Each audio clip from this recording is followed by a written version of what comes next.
Alam ko, napapanood mo ito sa Heaven, Manager. Ang masasabi ko lang sa inyo, iba ka. You are the king. Hindi ka makakalimutan ng sambayan ng Pilipino. Buwan nang nawala ka, nawalan ako ng pag-asa. Magandang araw sa inyo mga dre. Ako nga pala si Rai TV at ang aking may bahay na si Bel. Ginawa namin yung video na ito dahil nais lang namin ipaalam sa inyo ang isang nakakalungkot na balita. Dahil nabawasan na naman ng mga legend na artista sa industriya ng pelikulang Pilipino, no?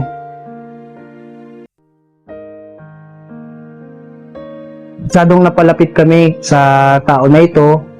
Sa halos lahat yata ng mga nakapanayam ko ay napalapit kami sa kanya. Halos tatay na rin ng touring namin. Binisita namin siya nung nakaraan dahil meron ng karamdaman. Sobrang parang madudurog ang puso namin mag-asawa nung nakita namin ang kanyang kalagayan kasi nung nakapanayam ko po siya malakas pa siya nun saka masayahin. Isa po siya sa mga binansagang FPG boys.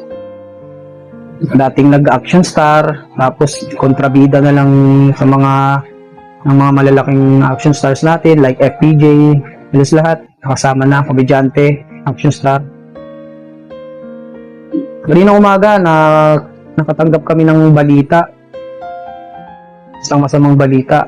Actually, kahapon sabi ko kay Mrs. Tawagan mo nga siya kasi parang nag-aalala ako, parang kinukutuban ako. Bigla ko na lang siyang naalala. Ngayon pala, parang mahiin na siguro, nagparamdam. Ngayon na pala yung huling araw niya kahapon. So dahil kaninang umaga nga may nagbalita sa amin na siya ay pumanaw na.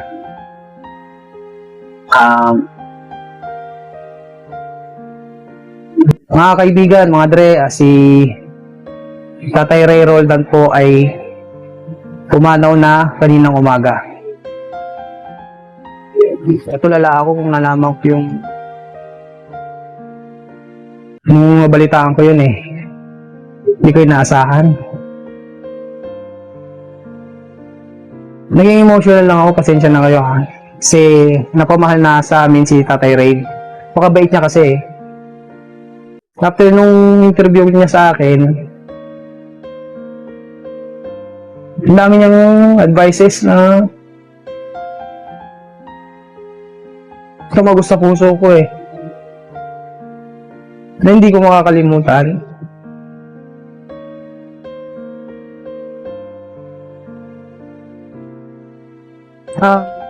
Tatay Ray, na nasaan ka man ngayon, na-miss ka namin.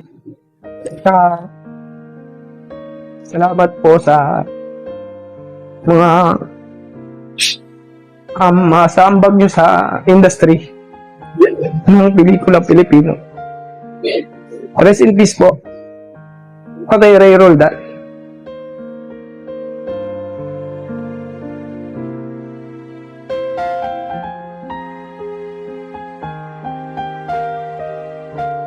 Napansin ko kasi sa inyo kanina, medyo emotional kayo nung pinag-uusapan natin si FPJ. Kung nandyan si FPJ, sir, ano pong mensahe nyo sa kanya na hindi nyo nasabi nung buhay pa siya? Alam ko, napapanood mo ito sa Heaven, Manager. Ang masasabi ko lang sa inyo, iba ka. You are the king. Hindi ka makakalimutan ng sambayan ng Pilipino.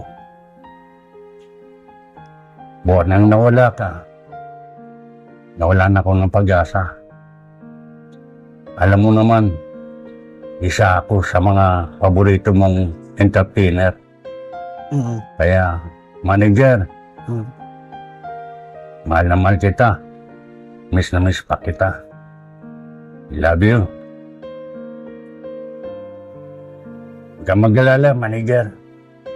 Magkikita pa rin tayo. Huwag lang ngayon. Sunod na lang, no? Okay na, may iyak nga ako, sir